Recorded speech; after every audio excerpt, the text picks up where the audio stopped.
Mr. Cohen is wrong. Canada's not the most free country in the world, young people. America is the greatest nation in the world. We are the most free, most successful, most powerful nation because finally now we've tried to live up to the ideals articulated in the Declaration of Independence. And finally now the Supreme Court, after 50 years, nearly 50 years of an atrocity, has brought us back to that truth. Brought us back to that truth. It's my time. I will not yield, Mr. Cohen, because your comments are absurd.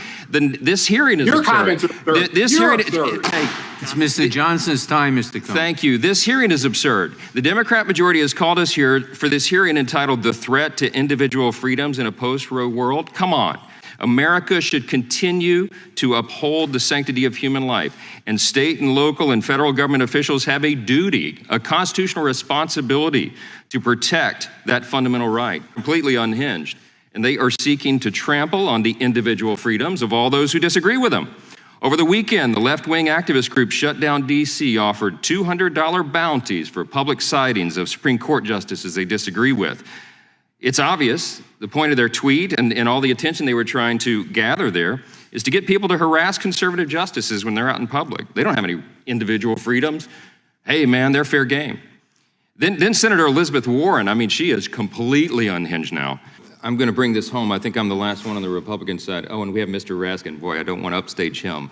But let me say, there's been a lot of alarmist rhetoric here today. There really has. And I'm just asking Ms. Warbelow, because something you said earlier really struck me. You lamented our dusty old founding documents, and you expressed your obvious disdain for the founders who drafted them. That's how it was received here. I'm not sure if that's what you intended. But let me say, would you agree that America is indeed the most successful, most powerful, most free nation in the history of the world? I would agree that America is a critically important country, one that I love, but it has made mistakes and it continues to make mistakes. And as Americans, we need to come together to correct those mistakes. And I apologize if what you took away was a critique of our founders. My critique is that the founders were not representative of the people of the United States. Sure. Well, let me reclaim my time. So, but they did acknowledge that we are in the process of making a more perfect union. And the idea that we're not the most exceptional nation in the world, I don't think is backed up by objective evidence. But let me just say that the great nation, I would assume you would agree that we are at least a great nation, a very important nation. I won't paraphrase what you said, but we are, and there's a reason for that, right?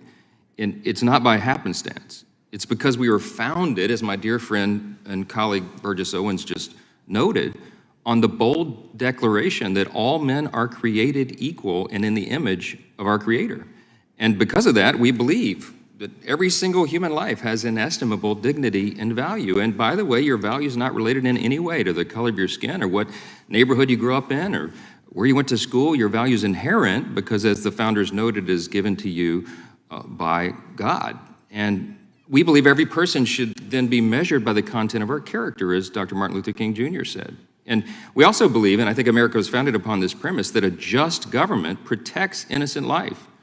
It honors marriage and family as the primary institutions of a healthy society, and it embraces the cultural influences of religion and morality. And we believe and we propose, and it should not be a controversial notion because it wasn't in previous generations, that we preserve these ideals, we maintain these, as Ms. Foster articulated earlier. When we do that, we maintain the goodness of America, which really has been the secret of our genius and greatness. Grounded properly in our nation's constitution so that they can be protected for all time to come. And on that process, in making a more perfect union, look, I'll just note, because this is the last anyone on our side will be able to say, we just celebrated our 246th birthday as a nation on July 4th, and we're still an experiment in self-governance. We're an experiment on the world stage. We have the greatest constitution ever written. It's endured for this long, but it won't endure if we abandon its principles and untie ourselves from the moorings. That's what textualism, originalism is all about. We want to defend this matchless constitution. It's the model for everybody else around the world. And there's a reason, these are real reasons that we are the greatest nation yet.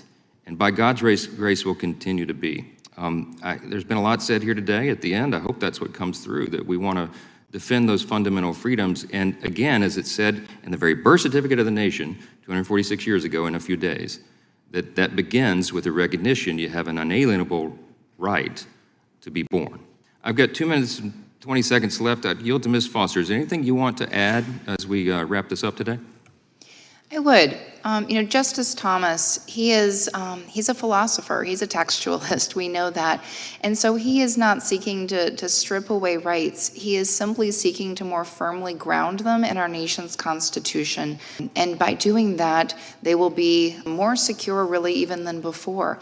We know that from Obergefell, which had both equal protection and substantive due process woven throughout that decision. We know that from the Loving decision, which was founded even more strongly on equal protection than substantive due process. We know that from all of the lines of decisions that we've talked about here today. And we also know that substantive due process has a bit of a checkered past. It did not protect workers in Lochner. It did not protect